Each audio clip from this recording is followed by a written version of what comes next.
Looks like we still have a few people trickling in. We'll get started within the next 3 minutes or so. I'll give everyone a chance to kind of get in and get settled. So bear with us, please.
All right, I think we'll give it 2 more minutes and then we'll get started.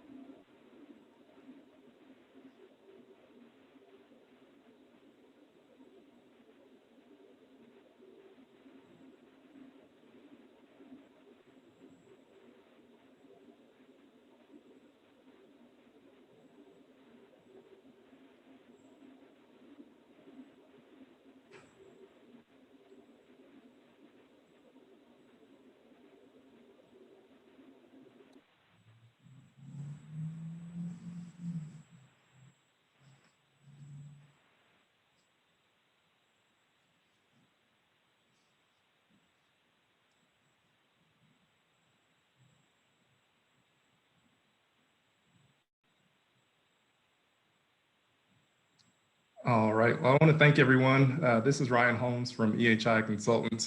Thank you all for taking time out of your evening to be a part of this discussion. We've got a great presentation in store, but for now, I'm going to turn it over to the Executive Director of Town Branch Park with Allison Langford. Allison, you're on mute. Well, that's a heck of a way to start this. Thank you so much for being with us this evening. I know that most of us spend a good deal of our day on Zoom calls, and so for you to take time to be with us in your evening, we are so grateful. And I think you have a great presentation in store for you, and can't wait for you to see and engage with our designers. I'll be back with a few words in a moment, but I wanted to let you know that I'm the Executive Director of Town Branch Park. On the panelists with us today is also Eileen Phillips, who is with Town Branch Park, and not on the panel, but also part of our small but mighty staff is Ralph Coldiron and Ben Schaffer, who are participating, just not on the panel. Good evening, everyone. My name is Zachary Crisco, and I'm a principal and work at Sasaki Associates. And I'm joined this evening by Kate Took, who's a principal and the lead designer for the project, and Matt Langen, who's the project manager and senior landscape architect, both from Sasaki. We're also honored to have Ed Holmes and Ryan Holmes from EHI, who are our partners in outreach and helping to guide us through this process with us today. Allison. Great. Well, I hope many of you were able to participate in really our first phase of public engagement around the inclusion report. And this really just builds on that work. So thank you. I recognize many of the names that participated in that part of our engagement work as well.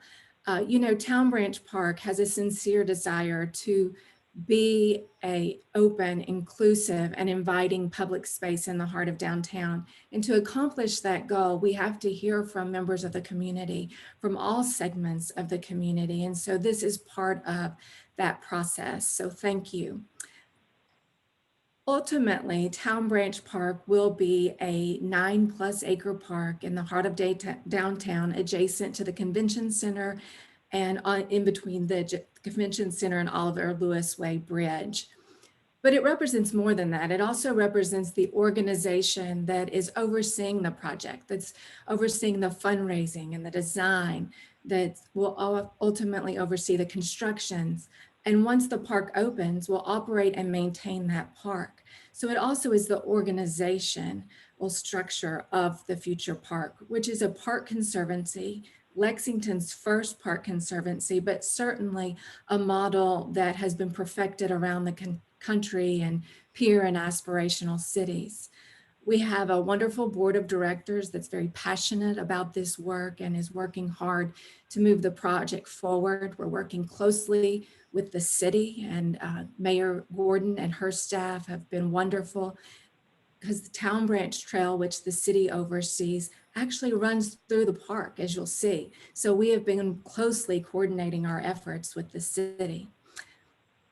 Ideally, we'd be with you in person tonight, not virtually. And goodness, I hope that we're able to do that very soon. There's some limitations to doing it virtually like this. I think there are some advantages. More people can participate, hopefully, but there are some limitations. And so I hope you will be patient with us as we try to navigate the best we can these unusual times. So there will be opportunity for you to participate in questions, and we will answer those. That'll be moderated by EHI, but it will be largely in written form, as they'll talk more about as we go through this presentation. We also know that some of you, and I've already seen some of the questions and chats that are being generated, are here for very specific reasons and things that you're interested in. You know, we can't wait to show you how the design has evolved in the last few months. But there are certain portions of the design that we're still working closely with property owners, adjacent property owners, to perfect. And so you might see placeholders at some of the entrances as we work through those issues with those adjacent property owners. We want to make sure that those work for the adjacent property owners, our neighbors, before we would present them to the public. And once we have settled a design that works for all parties, then we will share those with the public. So I wanted to be perfectly clear and transparent about that tonight. I'm so excited to share with you the vision and design of Town Branch Park. And I'm going to turn it over to Sasaki, who is really leading this effort on behalf of Town Branch Park. Thank you all so much for being with us tonight. Thanks so much, Allison. That was great. So I'm going to take you through a quick intro of what we'll be sharing with you all today, and hope that you're as excited as we are to see the advancement in the design of the park. So we have three portions to our presentation today. The first is a presentation that Kate and Matt will be giving regarding the process and some of the foundations of the park. They'll take you on a tour of the park, and then we'll have an interactive live polling session where we'll ask you some questions and ask you to weigh in digitally tonight. We'll then open it up to question and answers and then wrap up. And I think importantly, at any point during this conversation, you can type into the Q&A section at the bottom of your screen a question you have. We'll be filtering those as we read through them and then coming up with themes that we'll discuss during Q&A. Every question you asked will be answered in writing on Town Branch Park's website. And so if we don't get to every question today, please be assured that we will be responding to it.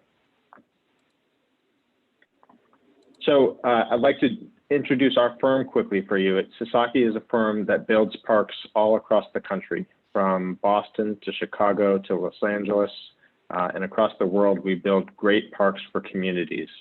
And to us, what a world-class park means is both beautiful, as you see on the screen, but it's also about the process.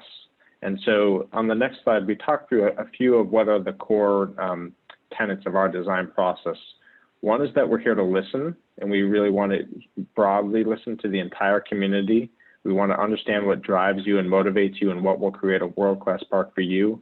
And then we process that and turn that into a space that we think will be loved by all the community, one that responds to the context, that's rooted in understanding of you all, that's responsible in design, but also is motivational and visionary. So that's what we bring to you all. We've got an incredible team. Of course, Town Branch Park as our client and the one leading the process is working hand in hand with Dean Builds, who will be the construction manager. We have a team of local consultants, Strand Associates as our civil engineer, EHI, who you've met tonight, as our engagement specialists, Raven Architects, who have worked in downtown building some amazing buildings, Carmen Landscape as our local landscape architect, and then Agora Partners, who will be helping us understand programming. So this team all understands the context of Lexington, and we'll be supplementing this team with additional consultants as the design process moves forward. Now, you all are, of course, an important part of that team. And so we're building off of the visionary inclusion plan that was established in 2019. And we really want you all to be weighing in now to be just as big a part of our team as we move into the detailed design process. And so we're excited to build off that momentum of the inclusion plan as we move forward today. Just a bit about schedule. On the top is the larger design process and construction process bar. You can see we're early in the design, the green bar. We'll be moving through a detailed design and then into construction with a park opening currently slated for 2025. Now below you can see the more detailed process. We're currently at our first touch point with you all, which is really in this understanding and an exploration process. We'll be then designing more detailed portions of the park and bring it back to you all for your input. And then finally getting to the detailed design where we share with you where the design has landed before construction. So there'll be many points during which you can provide feedback to all of us during the process. I'd like to turn it over to Kate now to talk through the foundations and vision. Sure. So we're really excited to be starting this process with you all. And we want to be clear that we're jumping into this process on a really firm foundation of an incredible amount of visionary work that has already been done in Lexington, beginning with the Town Branch Commons master plan, now the implementation of the Town Branch Commons Trail, and the park, which will really be a gem at the culmination of that trail where it turns to the Legacy Trail. Now, we understand that there has been an incredible amount of visionary work already done at the park as well, and we're building on that, understanding from you all, from the inclusion plan, what those high-level vision and values for the park can and should be, as well as some of the programming decisions that were made with you all as the community as part of that inclusion plan. Now, we've been building off that vision that you all set and brought a vision to Town Branch Park in the fall, that the park would really be a world-class community gathering place for Lexington, reflective of the city's unique character and spirit. You can see in this big picture vision that we've landed a lot of the program elements on site, and we're going to talk to you in detail about that today. We're still working with you and with the design team to understand what makes that unique character and spirit of Lexington, and how do we capture that in the park's details. So we'll be asking you some questions about that tonight, as well as in a survey to help us understand a little bit more about what that unique character is and how we bake it into the vision that we have here. Now, our vision, I think, also is that similar to what you all expressed in the inclusion plan, that the park is a place that will provide a wide variety of different kinds of experiences for all different types of Lexingtonians, day and evening, year round. So it's a place that recreational enthusiasts can come to run and to bike. It's a place where children and families will be drawn for an incredible adventure playscape. It's a place where cultural events will be able to be hosted with a wide variety of flexible configurations and opportunities, a place to be social, to grab a bite to eat at the cafe, to play games in the plaza, and to really connect with friends and neighbors. And finally, also a place of natural respite within the city. So a place where you all as Lexingtonians can escape some of the built environment and have that experience with the creek and with a little slice of bluegrass nature. So we expect that the park will really be serving that constellation of different activities for all. That said, we brought this grand vision to Town Branch Park, but it's really based on what you'll see tonight, these physical design foundations. We have a very real site, and that site has a lot of infrastructure and a lot of topography, a lot of grade that needs to be included in the site plan and really well thought out. And so the plan you'll see today takes into account that infrastructure, works with it. It really focuses on highlighting the creek. The Town Branch Creek is a really important and pivotal moment within the park. And then finally, it really reaches out and connects to all of Lexington, and you'll see the ways in which the trail system has been integrated into the park and becomes this really special moment of connection between Lexington and the downtown and the park. So we're going to start by taking you on a quick tour of the park. So I'll give you a broad overview, and then Matt and I will tag team on the elements of that tour. So what you're seeing here is a future park map. And just to orient everybody, Central Bank Center is on the right-hand side of the screen. West Main Street is on the tops of the screen. Oliver Lewis Way is along the left-hand side, and then Manchester and High Streets are on the bottom of the screen. To start the tour, I think you can see that the park is still really organized around Town Branch Creek as a central experience of the park. This is Town Branch Park, and that creek is a fundamental part of the experience. And so that creek will be restored and enhanced. Some of the original ecology will be brought back to ensure that it is a sort of healthy, vibrant creek moving through the site. And then it will be expanded. So there'll be more opportunities for folks to really see and look at that creek and experience it as part of the park. The core park activities have been organized as close as possible to that creek to really maximize that opportunity to have that experience. We'll talk about all of these areas in detail, but big picture, you can see an area we call the heart of the park, which really sits next to a new tributary of the creek. That includes a stage, a cafe, and restrooms, as well as a porch overlooking the creek. That stage looks out over a great lawn, which is all sloping down towards that stage. Matt's going to talk quite a bit about how that space functions for events. Down the creek a little ways, we'll talk quite a bit about the adventure playground and the opportunity of that playground to be a destination for the region's children and families that really feels like Town Branch Park. And then finally, the dog park, which will be a great place to bring the region's dogs for walks and running off leash within a safe environment. Along the north side of the park, you can see the recreational lawns. These are places to fly kites, to bring picnic blankets, and to throw frisbees with friends and neighbors. Around all of that exists what we call the Loop. It's a recreational pathway, which will provide a continuous quarter-mile pathway that folks can run and bike on. And then the key move of a trail connection, which comes along the north, the Town Branch Trail, and then connects to the Legacy Trail up Oliver Lewis Way.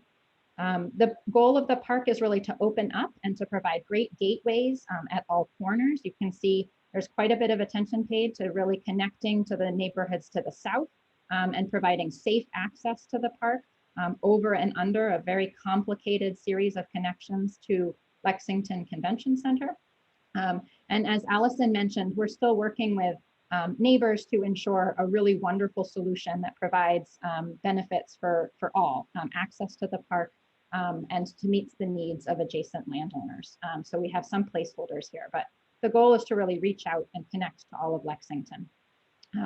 So we're going to take a deep dive into some of these areas, and Matt is going to talk a little bit about connectivity first.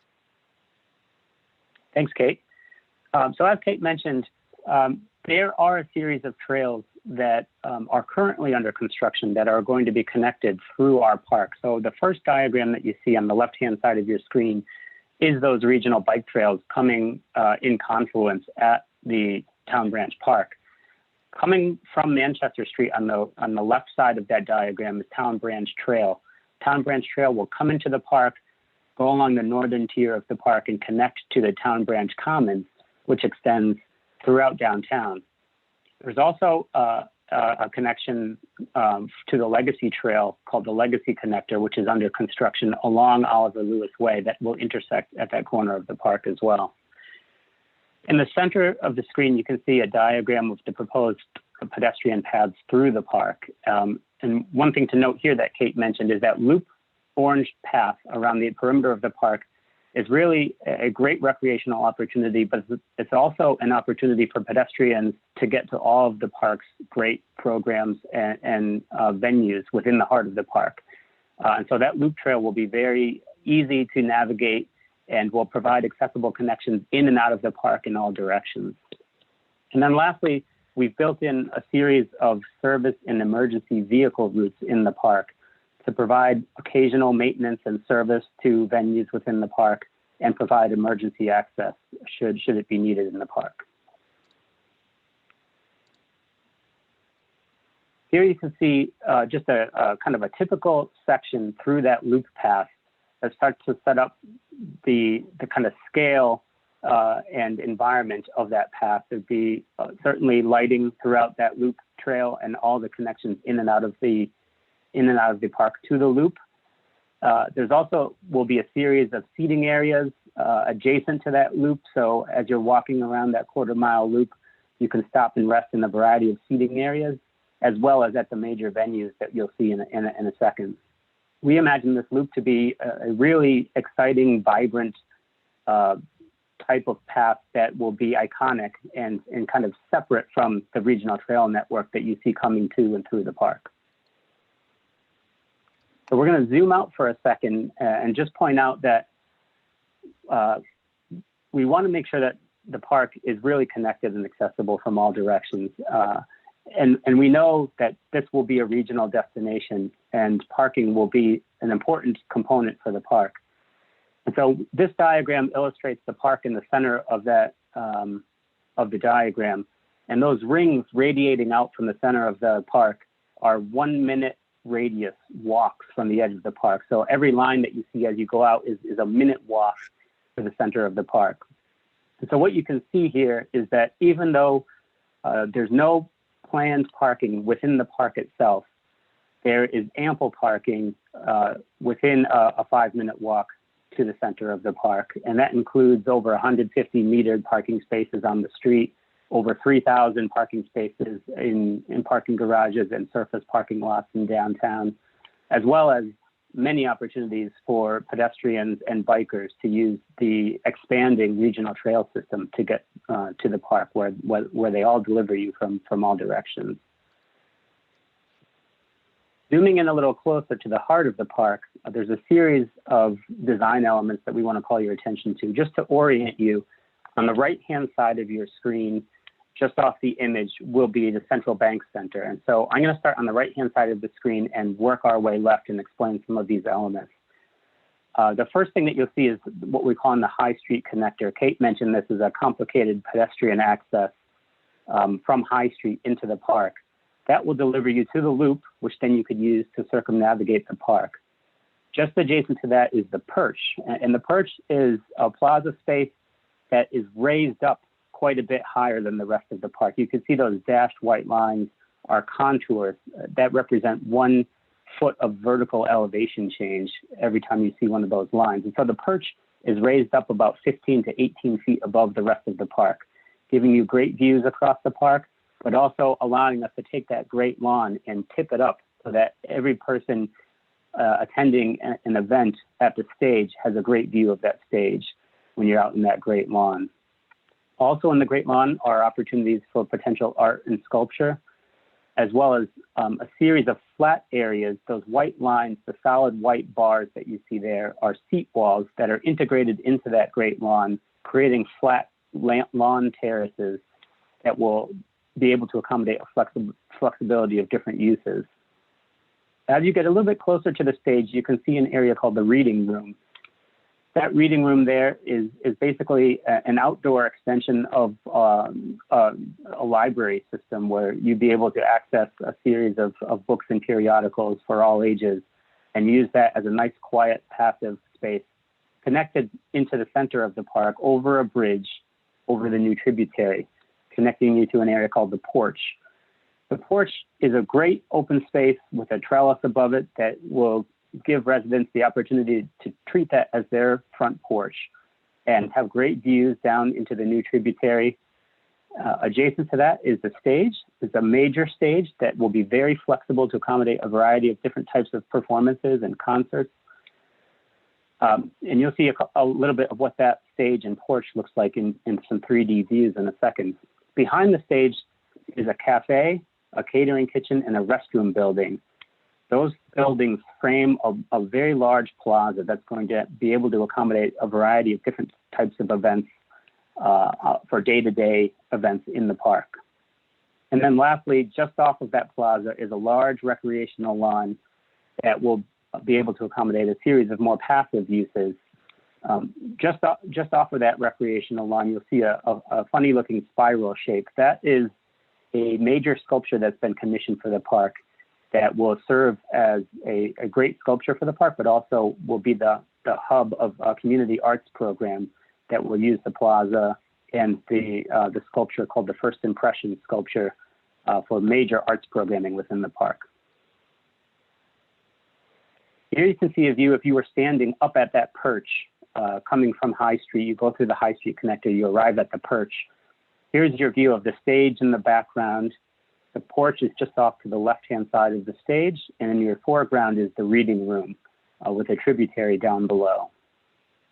We think that this is going to be a great series of spaces for visitors to the park to use on a daily basis, but it will really transform in the evening for major performances and events in the park, which will be scheduled events in the park. And so we're quite excited about the flexibility of these spaces here in the heart of the park, the real high energy core of the park.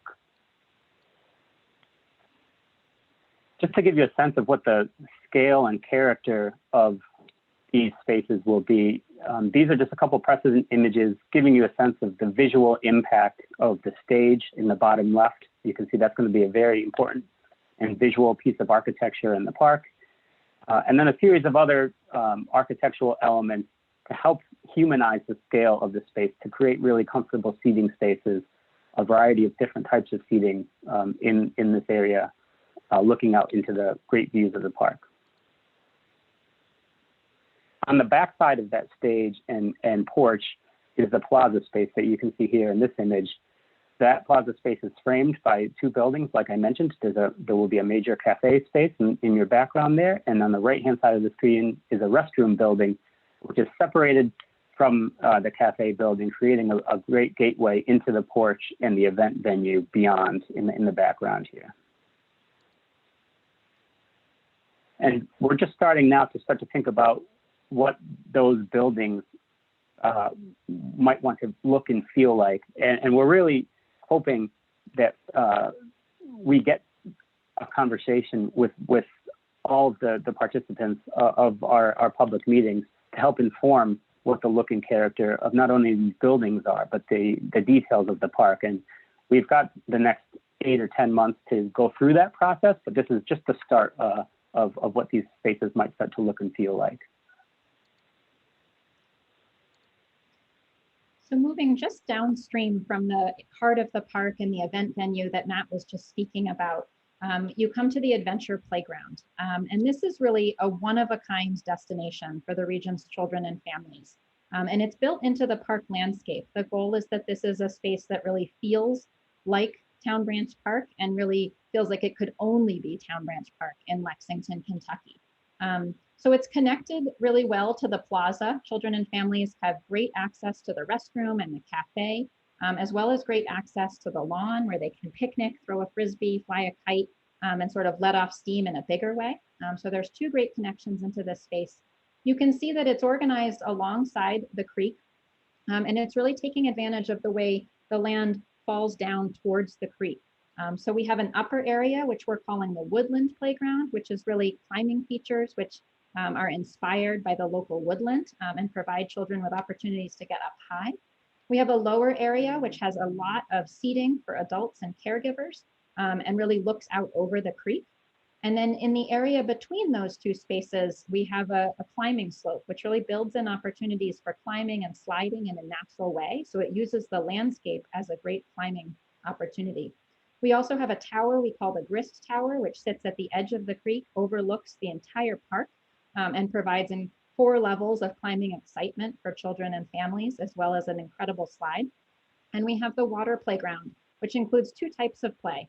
both the opportunity to dam and channel water, which builds great developmental skills in science and technology, and then also an area where children can just run fast and splash and get wet, so more of a traditional splash pad. All of that is connected by accessible routes. So you can see that the entire playground is universally accessible. The goal is that everybody can arrive at those destinations in the same way as their friends and neighbors, whether they're using a wheelchair, whether the caregiver is using a wheelchair, or whether they're simply pushing a stroller, that all of that is universally accessible from both top and bottom. So this is an image that starts to give you a sense of what that looks and feels like. You're standing on the bridge, which is bringing you to sort of the heart of the park, and you're overlooking the playground here. And so in the foreground, you can see the two types of water play, the way in which children will have an opportunity to pump water, to dam it, to channel it, to explore how it flows over stones. And then that water pools in a really shallow splash pad, which is an opportunity to just run and scream and get wet. So many opportunities to really explore water and to get wet through hot Lexington summers. Moving back into the image, you can see lots of opportunities for caregivers to sit where they can observe all parts of the playground. You can see those play slopes, which integrate a wide variety of different climbing opportunities, as well as sliding opportunities into them. The upper playground, the woodland playground at the top with climbing and sliding opportunities, and the Grist Tower with its 4 levels of climbing, overlooking the creek, really providing wonderful views of the creek and the park, and an incredible slide, which I think will be one of the most popular destinations in Lexington. All of this is really well buffered from the surrounding uses by generous plantings, and then really opens out onto the lawns and the plaza. You can see that accessible route, which easily connects in a universally accessible way, both the top and the bottom of all of these features. So there's really access and the ability for all levels of mobilities to engage and play together. Just a couple of images of what that could start to look and feel like. The goal we heard through many different comments in the inclusion plan, as well as stakeholder engagement in the past few weeks, is really to provide a natural experience that uses landscape as play. So the idea is that for those play slopes, the slides are built right into rocky and wooded opportunities for climbing up and then sliding down with many different kinds of challenges, shorter slides, longer slides, wider slides, thinner slides, so that children can have a wide variety of experiences with their caregivers. Some examples of what that grist tower could look like. Again, we're inspired by your local grist mills and thinking a little bit about that as a vernacular that really sits next to the creek and has a nice relationship with the creek overlooking it, but provides children with opportunities to get really high, to climb up through that tower in a safe way, provides views into the tower so it still feels safe and that children can really see out, but also has some of that wood and cladding feel of your local grist mills. So lots of opportunities to continue to explore how that looks and feels. Finally, just some examples of that water play. The idea that there is the opportunity to pump water and then to explore how it moves. So children are learning as they also get wet and explore and have fun. And then an open splash pad, which really brings the energy up and allows children to run and play with water in a way that we know is universally delightful. So finally, moving down just one more bay down the creek, you see the dog park here.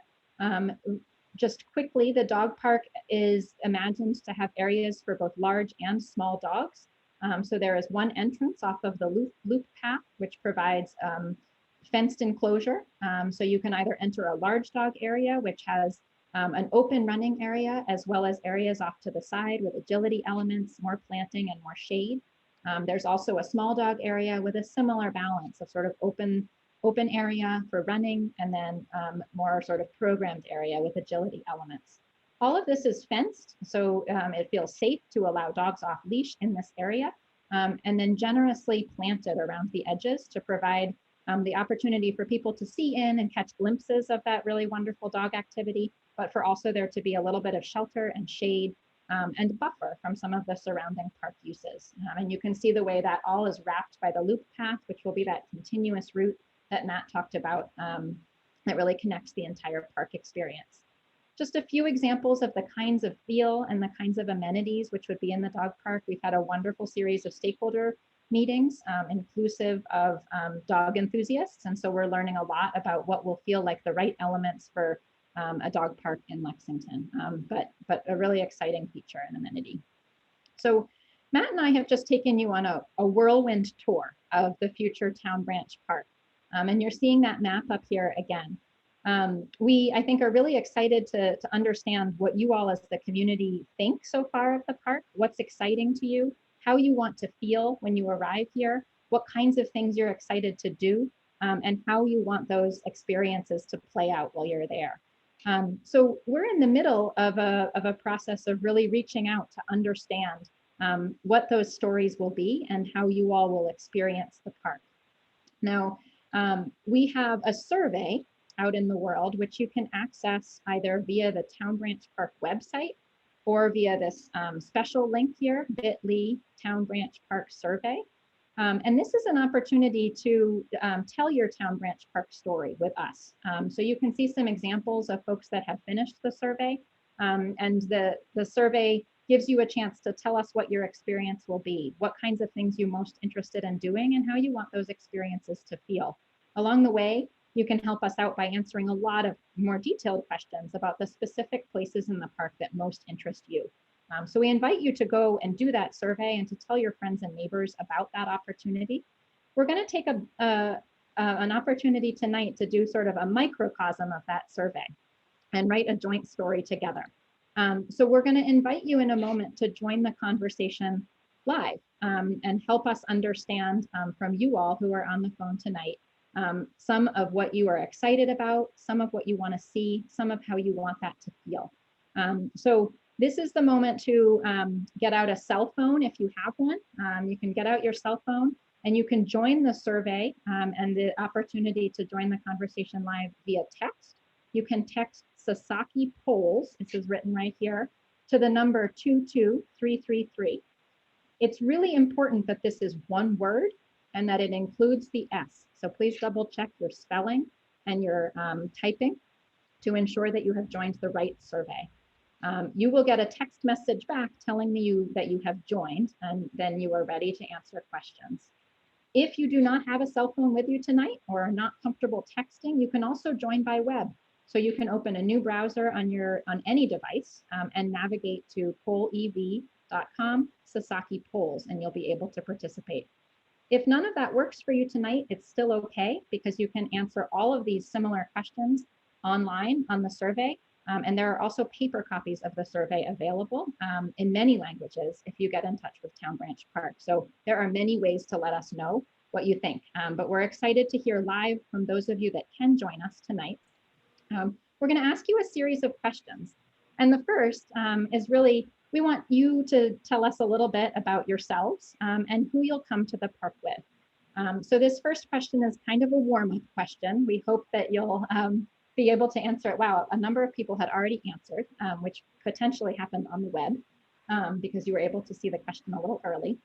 But we want you to text the letter of your answer or answer online and tell us which group most represents you. I see a lot of people are residents of the adjacent neighborhoods. A coming in really strongly here, lots and lots of local residents, but several downtown professionals, local students, regional residents who visit downtown. No convention attendees tonight, which makes good sense. And then many patrons or members of the adjacent properties. So this is really great to see. I think it's really nice, especially to know that there are a lot of neighborhood residents, folks that might be able to walk or bike to this park in the future. So it's really wonderful to see so many representatives of that demographic here with us tonight. So we're going to move on. If you didn't get a chance to answer, remember you can still tell us who you are on the survey online. So we're curious next who you might visit the park with. So please feel free to check all that apply in this case. So you can either separate your responses with commas, like A, B, and C, or you can text 3 separate texts, whichever makes the most sense for you. Let us know who you will visit the park with. I see that a lot of people are coming with maybe a friend, a partner, a spouse, a close loved one. Lots of people coming also as young children. and several people coming by themselves, really enjoying a more solitary and quiet park experience. I see some answers still coming in, but definitely the idea of a large group, definitely having some traction. Elders and seniors, and lots of dogs tonight. Not too many teenagers. Where are the teens? Interesting. Okay. So wonderful. I think I see, you know, kind of the two emerging things. The idea that people are coming with like one or two really close friends or partners, or visiting the park on their own is really emerging as sort of the primary groups that will visit the park from tonight's information. So next, we're curious to know, what do you think is the most likely entrance to the park that you will find yourself using? Will it be A, closer to the Salvation Army, B, off of Main Street near Jefferson Street, C, over here by Manchester and Oliver Lewis Way, or D, at the High Street Connector? So this next question just summarizes that, A, B, C, or D. Which entrance are you most likely to enter the park from? So 60% using that Main Street gateway near Jefferson Street. Lots of interest in that. I mean, that really provides that key connection to downtown, and then split a little bit between the corner of Main Street and Oliver Lewis Way and that High Street connector, connecting back to some of the parking behind LCC. So this is really useful to see, connecting back to the parking behind LCC and also connecting to the neighborhoods to the south. Okay, so next we're curious, I think, to know, you know, what excites you most? So there's so much to do at the park. Matt and I took you on a whirlwind tour.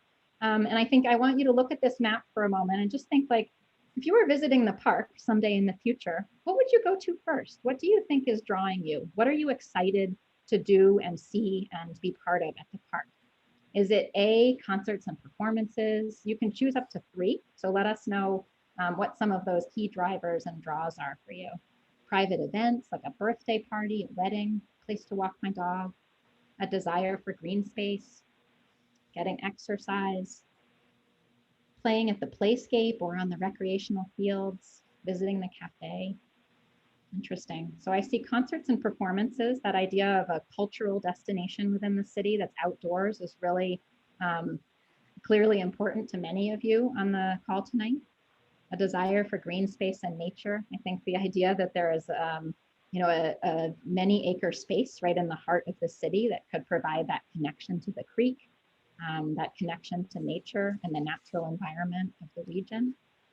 Getting exercise, I see. So potentially the appeal of that loop path and other ways to just move outdoors, visiting the cafe and socializing in the plaza. So lots of different reasons that you all are coming to the park. And this is really helpful for us to see, because I think it helps us think about, you know, where to really prioritize, where to put the energy of the design into. So this is really helpful. Now, we want to know specifically, we're gonna take a deep dive into a couple of the key areas that Matt and I talked about tonight. So when it comes to concerts and events, we have a couple of questions for you, and we know that was the thing that's drawing so many of you. So first, when I come to a concert and performance, tell us what's most important to you. Do you want to find a seat along a seat wall? Do you want to sit in a chair, like Picnic with the Pops? Do you want to spread out on a blanket on a lawn area? Do you want to bring your own outdoor chair? Be able to stand up or lean against some railing, or whatever works for you. Let us know which kind of seating would feel best for you in that space. Keeping in mind that that lawn space is big. Yeah, go ahead, Matt. Kate, I was just going to add, while the attendees are responding to this question, I just want to note that our performance venue that's being designed for the park, we think is really going to fit a niche audience in Lexington.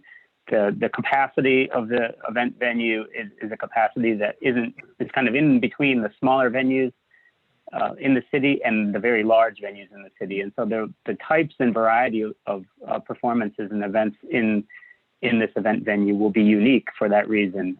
So we're quite excited to see what performers and different types of events could happen here. that you may not have seen in Lexington before. Mhm. Yeah, and Matt, as you were talking, I think this is a fascinating set of answers actually, because it's very well split. And I think that speaks to the kinds of opportunities we're currently trying to design into the plan, is that idea that there are many different ways to sit and set up, and that it's a really flexible space that could provide a wide variety of different ways to be an audience member for that niche event size. So this type of question is a little bit different. I think we're looking to know from you, and you can enter one-word adjectives to this answer and they'll pop right up on the screen. Tell us how you want that stage and event lawn to feel when you attend a concert or a performance at the park. And again, adjectives are great here, but any one word answer would do it. And you'll start to see those come up. And the more a word is mentioned, the larger it gets. So seeing relaxing and natural, those are things that multiple people are writing, which is really great to see. So intimate, the idea that there is sort of a coziness to the venue, even though it can accommodate 3,000 to 5,000 people. Comfortable, relaxing, natural. Oh, these are wonderful words. Thank you all. It switches so fast, it's sometimes a little hard for us to keep up. Rest assured that we are getting all of this data. And so we'll be able to look at all of the words in great detail after the call. But it's really wonderful to see this start to take shape with the idea of acoustics, relaxing, an intimate space that's comfortable. I even see advice on which way it should face. And which kind of people it should feel friendly to, which is really wonderful to see. Excellent. And let's see, so moving on to the heart of the park plaza. Again, this is that space behind the event venue, thinking a little bit about that, the cafe and the restrooms, the amenities that are in this space. The opportunity to play lawn games. There will be quite a bit of active programming in this plaza space. It sits next to the Arts Hub and the community art sculpture, the New Impressions piece that has been commissioned. It overlooks the creek with the porch and the porch swings, which you can see in the background here, and has ample seating in the shade. So we're curious to know from you all, what are the features of that Fortune Plaza that are most important to you? What would feel like it's really drawing you to that space most? And again, you can choose up to 3 here. So let us know what the most important ones are to you in your mind. So I see a lot of votes for shade, both architectural and especially trees. The idea that it's shade, but it's dappled shade and it's natural. It feels park-like. I see that emerging as an idea that's interesting to folks. The restroom and cafe building. So knowing that there are amenities within the park is something that would draw the folks on the line. The experience of overlooking Town Branch Creek, I see that as something that folks are really starting to see as a main priority. So that experience of sitting, especially on the porch or on the stage and overlooking that new tributary, hearing the sound of it, being able to look at it, to see it flow and have that connection to nature, definitely feeling important to folks. But really nice to see also that there's a wide variety of elements that are appealing and interesting that are going to draw folks to this space. Lush plantings I see as something appealing as well. If you want to let us know why you're choosing other and you want to drop that into the chat, that could be a really helpful thing. So feel free to just note that in the chat if you have a burning thing that is not included on this list. So finally, we have just a few more questions for you. On the adventure playground, we shared a little bit about this being a destination for the region's family that has a natural character that really feels like it can only be Town Branch Park in Lexington. There's a wonderful relationship with the creek and a lot of challenging and fun opportunities for children and caregivers alike to really play hard, to take risks and to splash also and explore the water.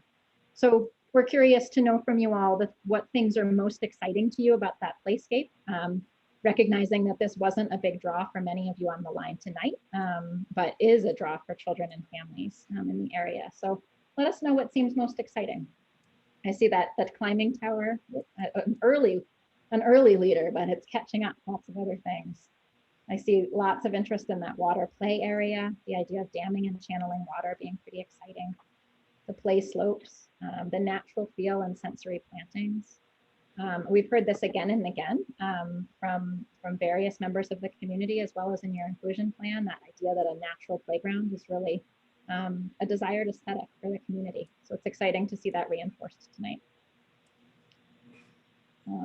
Lots of great information. Kate, one thing I'll add while we're getting some more answers here is, as we were presenting design for the adventure playground, we had some stakeholders asking permission to use the slides. And so absolutely, yes, we want children and adults of all ages to use the sliding boards.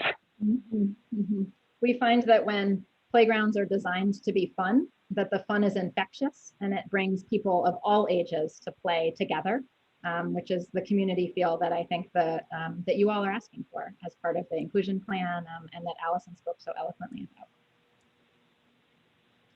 Okay, so we have one more question for you on the adventure playground, that the idea that, how should that adventure playground feel? What are the important elements to it? I know that many of you have already said natural. Kentucky, I love that that is the first answer, right? That it feels like it is one and only Kentucky, wild and safe. I love the like sort of the beautiful tension between those things, both wild and safe, inclusive. I love to see that. I see church coming up in both of these word clouds. Rest assured, we hear your concern. We know, we understand. And the purpose of this meeting is really to talk about the interior spaces in the park. So we're really looking for your feedback on the adventure playground at the moment. And rest assured, we have other conversations and other opportunities to really find a great solution for the church. So thank you for those comments. Intriguing, exciting, welcoming. I see some really wonderful and exciting words: vibrant, tactile, colorful. So I think we're really excited to be inspired by some of this feel. And again, you may not have a chance to enter all of the words you want right now, but there will be more opportunities on the survey to provide that input for us. So last but not least, just to wrap up, I think we've taken you on a whirlwind tour of the park. We've asked you a few questions about how you want it to look and feel. And there's many more ways to have your voice heard. But I think we're curious, from this group that's on the line right now, how often do you expect to be coming to the park? Is this a place you'll visit daily, regularly, weekly or monthly, just occasionally or hardly ever? I see a lot of regular visitors, folks that will be here on a regular basis, which is exciting. It's a place that will draw you as part of your routine. Because of that active programming and the way it feels and the way it's a community living room and a community destination. So that's really encouraging and exciting to hear. So we're going to move now to question and answers. So in a moment, we're going to stop sharing screen and we will invite you all to ask some questions about the plans that you all have just seen. So Ed and Ryan are going to facilitate that question and answer time. Just a few things to note as we have this question and answer time together. This is an opportunity for you to share your questions and comments. You can use the Q&A button at the bottom of your screen. It looks like these two little voice icons. And if you press that, you have the opportunity to type a question in. Rest assured that we are reading every single question. There are a lot of folks on the line tonight, and we know you have lots of questions and comments. What we're going to do tonight is we're going to look for themes in the questions. And we'll answer those questions live. So Ed and Ryan will be looking for those themes and be posing those questions out loud. All questions will be answered in writing on the Town Branch Park website in the next few weeks. And you can see a link to that website here on the screen right now.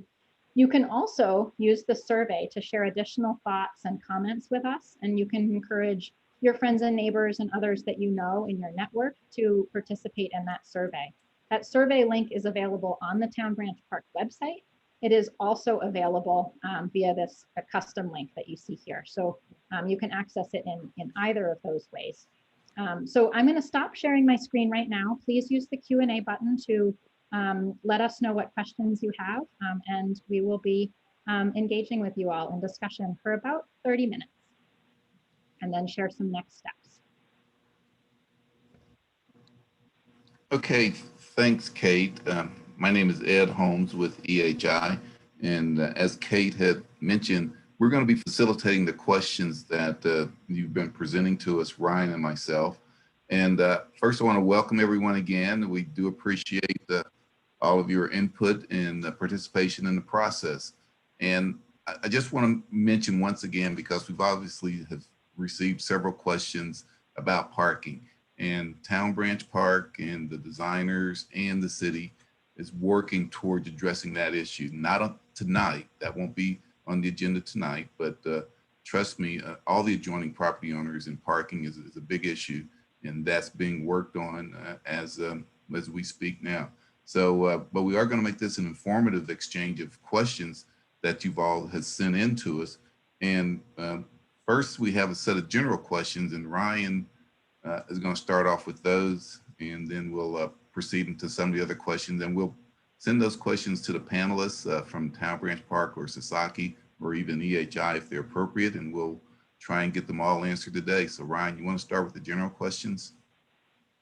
All right, and I'll kick it off with the overarching theme. Lexington is known for being the heart of the bluegrass.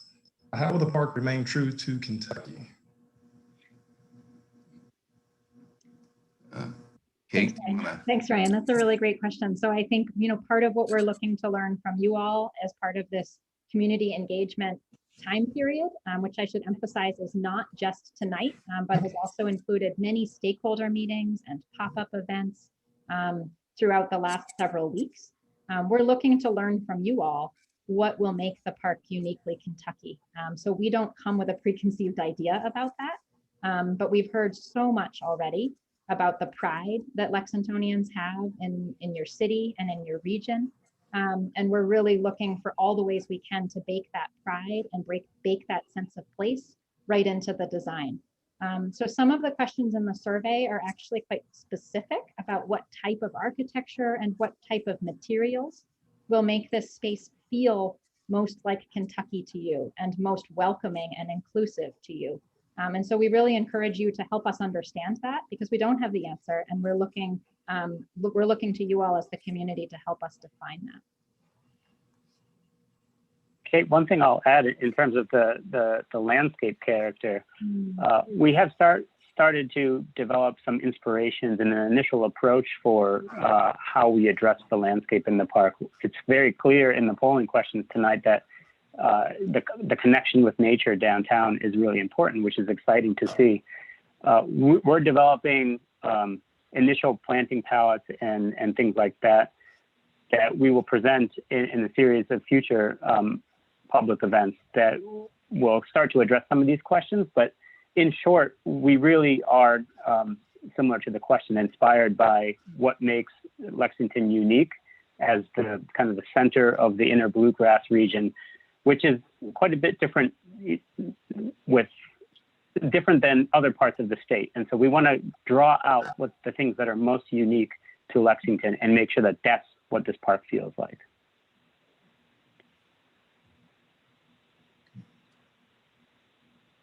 All right. The next question, and it's kind of come up as of late. Kate, do you mind talking about the safety of the park and our plans to address that? Sure. Yeah. So Ryan, it's a great question. Safety takes many elements. And so I'd be curious to know what specifically the question was about. But in general, I think we understand that urban parks, it's really important to have eyes on places. And so to create wonderful sight lines across the park that both provide a great vista and an experience of the park as you move through it on a daily basis, but also provide those sight lines so that all parts of the park are visible and there aren't corners that feel unsafe. The other key to that is lighting. So great lighting at night, lighting that is appropriate, that feels not too bright. You're not lighting up the entire Lexington sky, but lighting that provides that safe level of light, that it feels safe to navigate through the park, even if you're just cutting through it on bike at night, that lighting provides that level of safety that you are seeing and you can see. The last thing I might address in this one is safety on the playground, which the question could have been about. So Ryan, help me if I'm off track here, but the playground, although it is challenging and includes sort of risky and fun elements, will be designed with all appropriate safety standards that apply to playgrounds. And so the goal will be to ensure that it has a nice absorbent surface, that children are encouraged to climb, but there's safety measures in place to ensure that they aren't falling too far, and that there's safe risk involved. Thank you. In terms of accessibility, can you speak to the park's accessibility in terms of wheelchair and ADA accessibility? Sure. And for those with Yeah, limited mobility? Matt, go ahead and take this one. Sure. Thanks, Ryan. One of the things that is really driving our initial thinking for the park is making sure that we're maximizing accessibility into and out of the park from all directions. And so anybody that knows the location of this future park knows that the topography is really challenging here. The existing surface parking lots that the park will replace is quite a bit lower than the rest of the surrounding context. And we've been working long and hard to make sure that we're providing accessible connections without any sort of barriers or stairs from all directions. And we're confident that we'll be able to deliver on that. Once you get into the park and you're on the loop path that circumnavigates the park, that loop path will slope up and down as you're walking around it, but the slope will be very gentle and continuous, and it will deliver you in an accessible way to all of the venues within the park.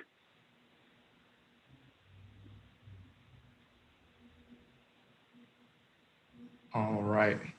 And so now I want to kind of move into the theme of native plantings. There's been quite a few questions in terms of, what do we plan to put into the park? So first question, approximately what percentage of the vegetation will be Kentucky native plants? How will the various gardens be integrated aesthetically and functionally to fulfill the ecology vision? That's a fantastic question. We are still in the early phases of developing a really detailed approach to our planting design, but we are committed to maximizing the use of native or adapted plant species in the park. And the reason I say native or adapted is because we can't predict the future. However, we know that with climate change, the patterns of planting throughout the world are changing. And we want to make sure that we put together a plant palette that is going to be robust enough to take that incremental change over time. And so, something that you saw in Lexington, suburban Lexington's woodlands 100 years ago may not be something that's appropriate 50 years from now. And so we want to make sure that we develop a plant palette that's going to be robust enough to be able to adapt as we move forward. We'll have a lot more detail on this as we get deeper into the detailed design of the park.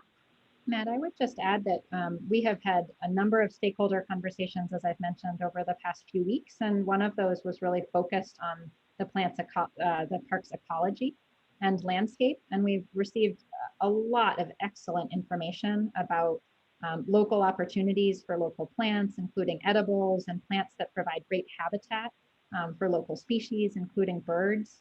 So the goal is to create a natural landscape that really brings together some of the best of Lexington's many flora and fauna for sort of delight for people to experience and explore together, and that would be part of the park experience. And that kind of leads me into the next question of, has Sasaki or others communicated with the Lexington Tree Board, Trees Lexington, UK Arboretum, or any other organizations to expand the vision of a tree plentiful park?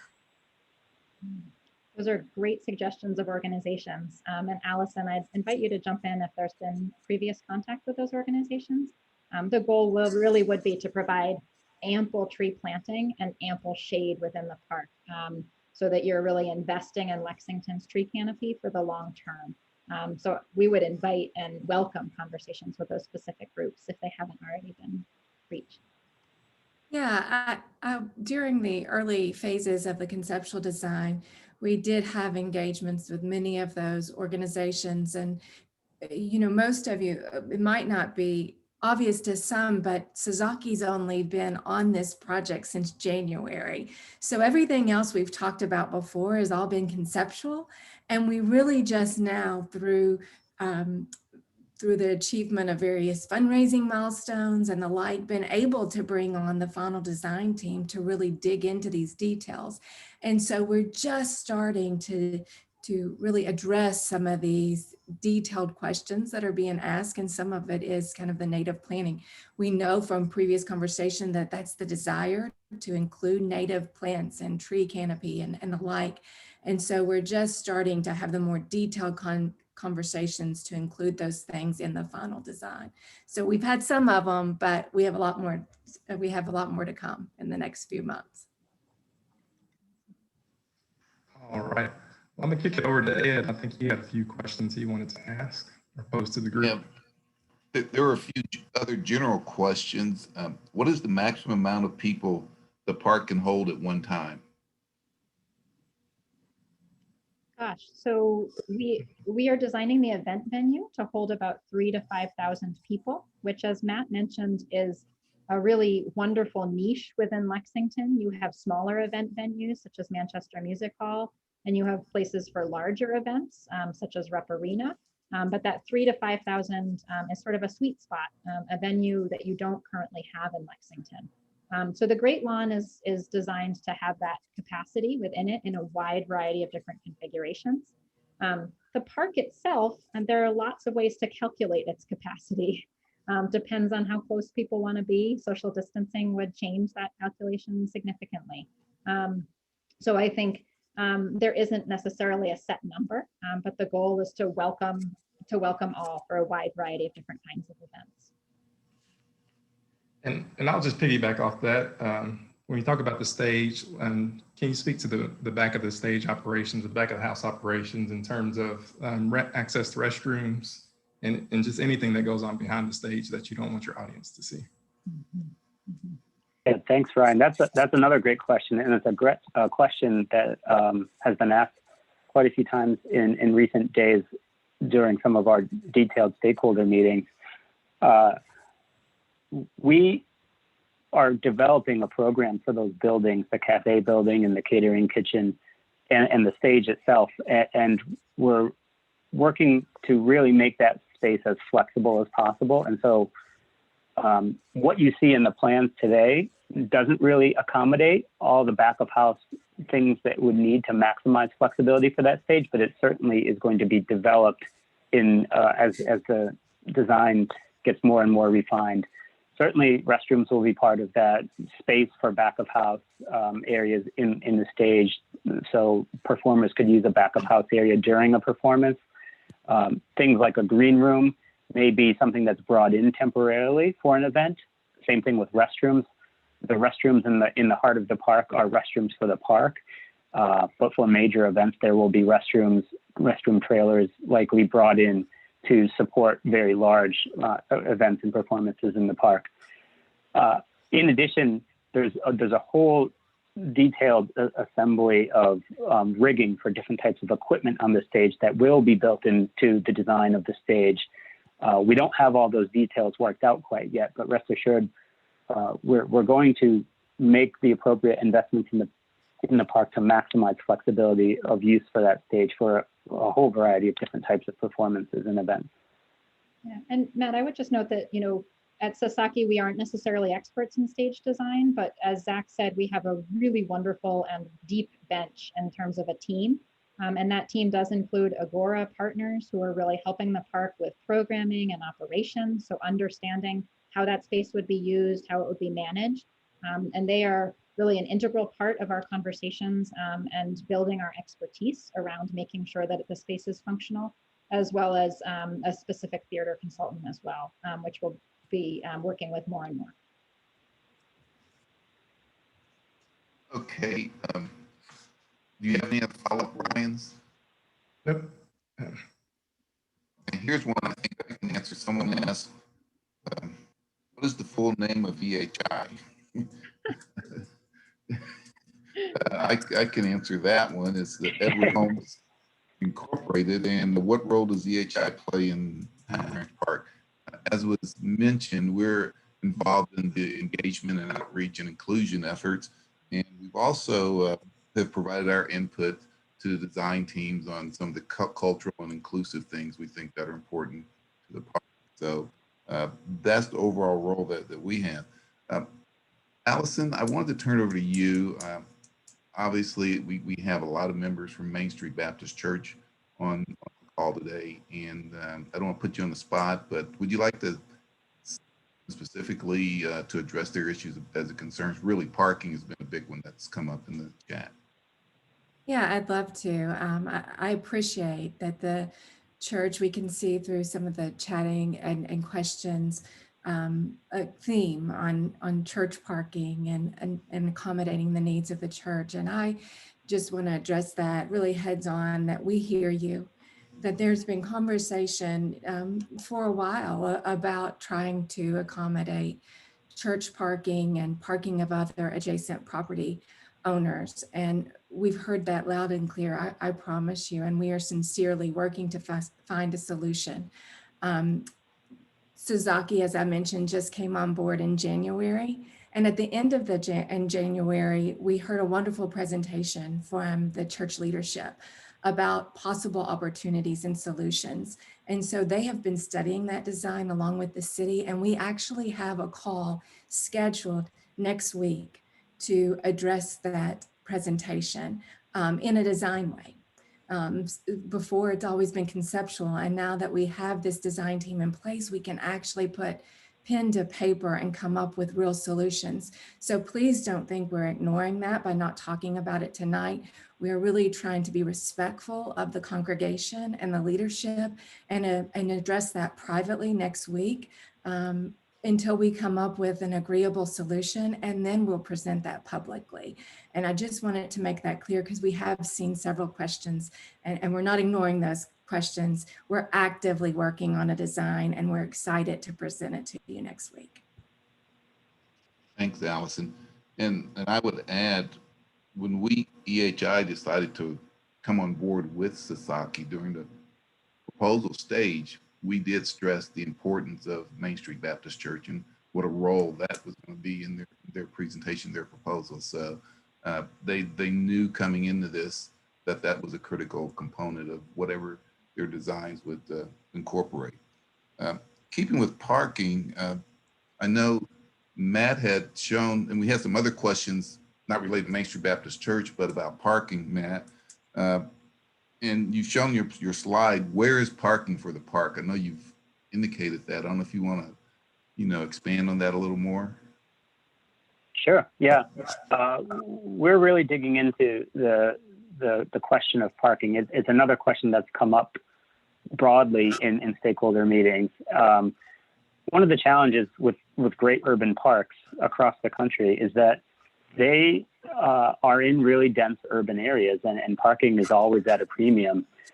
Another great thing about urban parks is that they can draw from the great pool of parking that exists in downtown areas. And so our strategy here at Town Branch Park is similar, that we are going to largely be drawing on parking that exists today in downtown. I mentioned on one of those slides that within a 5 to 10 minute walk of the park, there's easily 3,300 parking spaces that are available for users of the park. And that will be for day-to-day use of the park and also for major events. And so we really think that there is adequate parking near the park.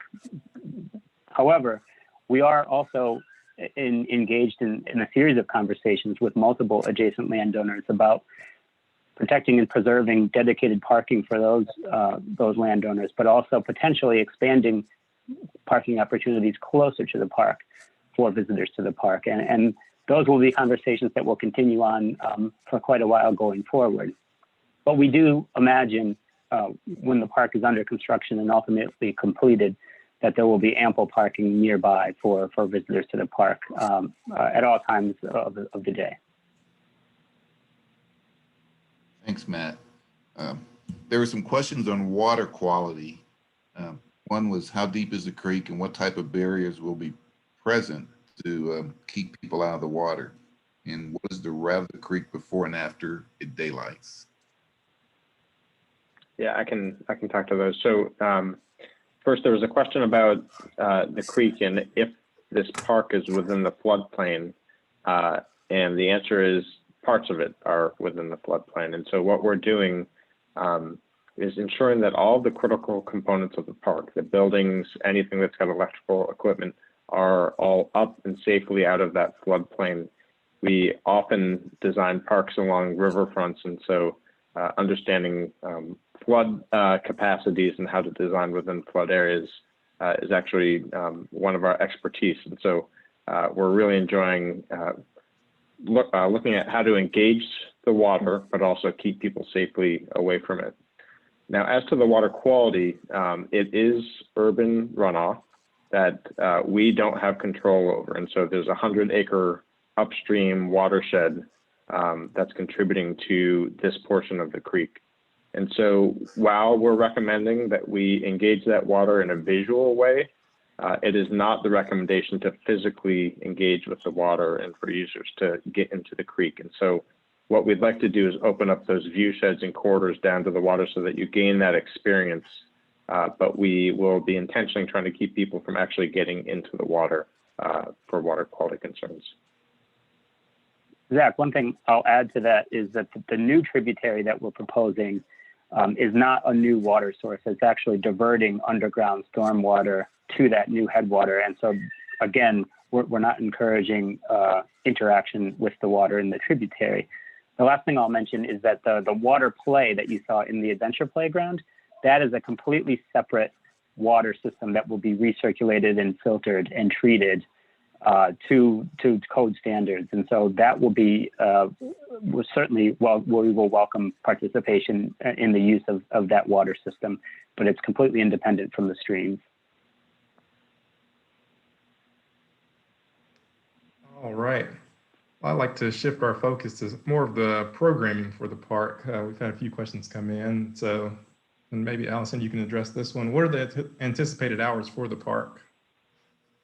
We're still working through some of that. We have brought on, have really been working with this group since the conceptual drawings were created of the park, but they continued to walk alongside the design team now to ensure that the desired programming really works within the design space. And so we're working with Agora partners who were very much involved in Bryant Park in New York City, which is adjacent to their public library. And so also a public venue adjacent to a public park, and how that programming might translate. They've worked on parks all across the country now and really even internationally. And so they're helping us think through park operations and how that might look from open hour. We know that we will have periods of time that the park will be closed to programming so that we can do maintenance and properly clean the space and for safety reasons as well. It'll always be open for transportation purposes. So if you're using that trail that cuts through the park, Town Branch Trail as it cuts through the park, that's always open because we see that as a transportation route for our community. So it won't be early. I know we were on a focus group last week and somebody expressed concern about 9 a.m. being too early. I think it'll be open past that timing for concerts and some of the programming, but it will close late in the evening and open up then again really early in the morning. We also heard during our inclusion survey 2 years ago that we need some variance in that. So we might have some days that are open all evening for those who may work during the day and only can enjoy the park and its programming in later hours. So we're still working through the details, and I assure you we'll share those as they evolve. All right, thanks. And next question is, when we talk about vendor spaces, will there be space available for farmers markets and food trucks, things like that? Well, Sasaki can talk to you about that from a design standpoint, but absolutely. We're making places within the park for food trucks. We do anticipate there being festivals and the like where vendors will have space, both temporary and some vendors that will operate in the park in terms of concessions and food and the like. So some will be permanent and some will be temporary and brought in to accommodate the different programming needs going on. All right. Go ahead, Kate. Go ahead. All right, and we're coming up on our last 10 minutes, so I'd like to shift the focus to the playground equipment, the area and splash pads and things like that. So first question, can the water play areas be designed for dual use in the fall, winter, spring months when peak use is not a consideration? Yes, that's a great question. So I think we're thinking about the water features as something that will have appeal in all seasons. And so that they're, when they're activated, spring, summer, fall, it's more active than just a traditional spray pad, because the emphasis isn't necessarily on getting completely wet, but also on exploring water. So there's ways for that still to be active when children shouldn't be getting wet, but it's still warm enough to have a water feature be functional. So it extends the season of that water play pretty significantly. The other thing to kind of keep in mind is that there is some grade and some slope there. So the goal is that that's a space that can still be really useful as a play area, even when it is shut off for some of the coldest months of the winter. So it's a place to climb, it's a place to sit on rocks and look out over the playscape. It's a place to put a stroller next to and sit down and nurse a baby. You really have a wide variety of sort of options to continue using that space as part of the playground. Thanks. There's a question about the dog park. Can you speak to the areas of how or the plans of how to separate the large dogs from the smaller dogs and things like that? Yeah, so there's fencing around both areas. So they're fenced together, and then there is a fence between the small dog and the large dog area. So the goal is that folks coming with large dogs have a place that's much larger, a large open area to run those dogs, as well as agility elements, places to sit in the shade, places to like nestle up to planting, places to have water and other amenities that are important, trash cans, poop bag dispensers, all of that would be accessible in both the large dog area and the small dog area. The small dog area is by nature smaller, but still provides those same amenities. So some open area to run, some area for agility, areas to sit, and areas to be in the shade. Both of those are fenced separately, the goal being that you really have a safe place for small dogs and large dogs that is separated for the times when that's needed. Next question. Will there be opportunities to have a Ferris wheel or a merry-go-round or something? I think that's a new question we haven't heard yet. I love that idea. That is not something that has come up in the feedback we've heard so far, but I'm so thrilled. So, as Allison had mentioned, we're working with a programming partner who's really helping us think through big picture, all the opportunities for programming, both now and even things that aren't on our collective social radar. So how to sort of future-proof the park and imagine those kinds of things that might be desired in the future, and making sure that we have space that is flexible within the park that could accommodate things that become really important to the community as time goes on. So there is not currently a permanent Ferris wheel or merry-go-round in the park, but certainly there are opportunities where those things could be flexibly brought in for certain kinds of events. The recreational lawns being a great location for those kinds of things for special events. Allison, do you want to add to that at all? Has that come up in other ways? Well, not in the park. I have heard it come up in Lexington a couple of years ago. There was some interest in that, but it just brought a smile to my face. It just seemed very joyful. So I love the idea of at some point in time, that happening. But it was a great question and idea. I think it brought a smile to all of our face when we heard it. So it clearly is very joyful. Agreed. So the next question's in regards to the trail connectivity and sort of the larger regional connection in Lexington. And so the question comes in is, where exactly does the Legacy Trail connect with the park and also Town Branch Trail? Yes, the Town Branch Trail is a trail that's under construction in many phases throughout downtown. One of those areas is along Manchester Street through the Distillery District. That trail will connect to the park at the intersection of Manchester Street and Oliver Lewis Way. It will then go through the park as part of the park construction and connect to the Town Branch Trail that runs through Town Branch Commons on the opposite side of LCC along Main Street. In addition to that, The Legacy Trail, which is a trail north and east of downtown, will have a spur that will connect back to the park along Oliver Lewis Way, and again, will intersect Town Branch Trail at Oliver Lewis Way and Manchester Street. And speaking of trails, have we determined the material that'll be for the paths? Yes and no.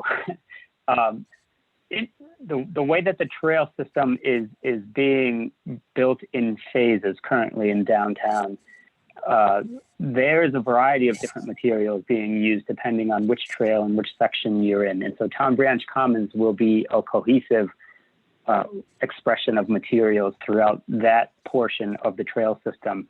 But where that begins and ends, the materials may change.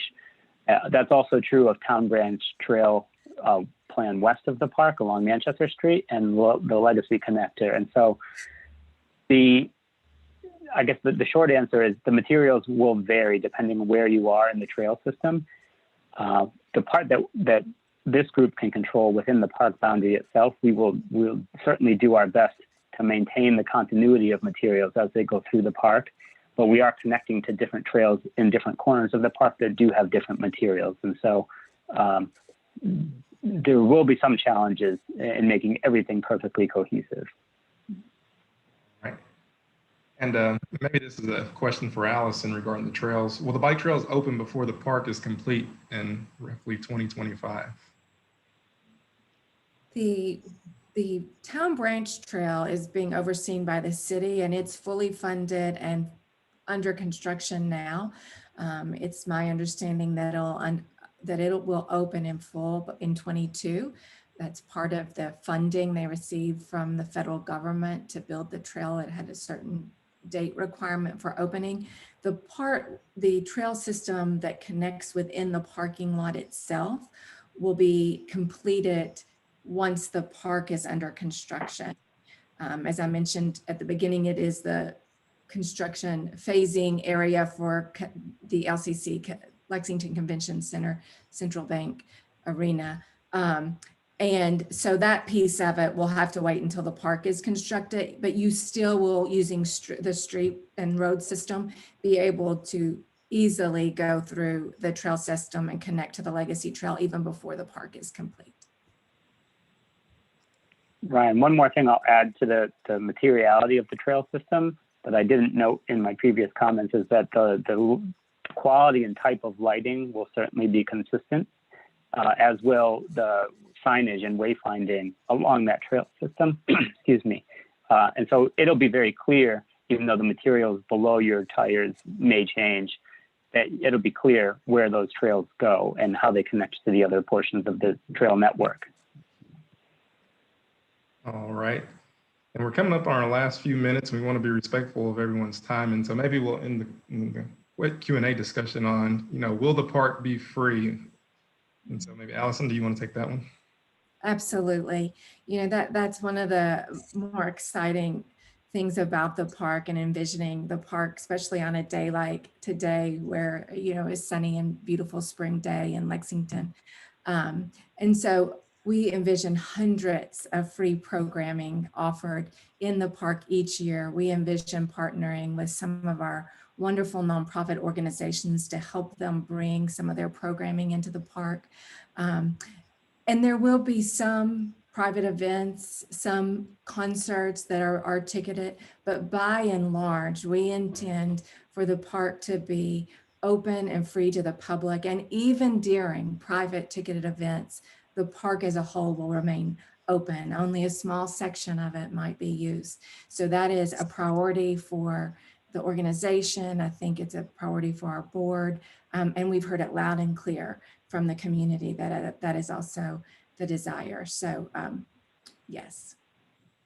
And Ryan, before we leave this, I would encourage all the participants that's on this. There are going to be other opportunities to participate, but we know the concerns about parking. But I would ask you, don't miss this opportunity to voice your opinion about the park. You're going to lose opportunity here. So take advantage of what's being presented to also express your concerns about what the park has to offer and what you would like to see in the park. This is the time that being offered to you, and there'll be some other opportunities as well. So I'm just encouraging you, as well as some of the other issues that you have. Here's another great chance for you to voice your concerns about the overall park design. Ryan, you want to talk about the upcoming other events? All right. Well, everyone, please mark your calendars. We will be at Gray Line Station this Saturday to hold a pop-up event. And so what we want to do is continue this conversation around the park and what's going in the park. And like Ed had mentioned, continue to share your thoughts. And so we're going to be at Gray Line Station this Saturday from 9 a.m. to 1 p.m. So please come out, come say hello to us. It'll be more of a kiosk style setup, and you can see the boards of the designs and things like that. So come have a conversation, patronize the shops within the Gray Line Station and come have a good time. With that, I'm gonna turn it back over to Allison, and I'll let her have some closing remarks. Thank you for your time tonight. We've heard such wonderful feedback in the chat and the Q&A. And as Zach mentioned at the beginning, we will respond to every question, and you'll be able to see that directly on our website.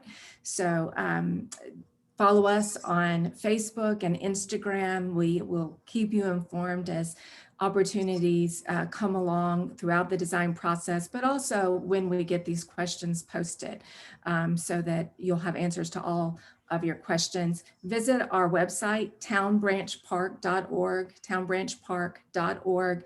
It'll have all of these engagement opportunities. It also will give you a link directly to that survey. So please, as Ed suggested, let your voices be heard. We really want to hear from you. That's how we make this a great space and a space that is well loved. Well, we want to thank everyone once again for coming out. It was a great, been a lot of questions, and we'll get back with you with the answers. Kate, is there anything Sasaki or Zach or Matt has to say in closing? We appreciate the time with you so much, and we're looking forward to the ongoing conversation through our survey and through the future opportunities to connect about the design. So thank you so much for your time tonight. Thanks, everyone. Have a good Thank evening. you. Thank you all. Good night.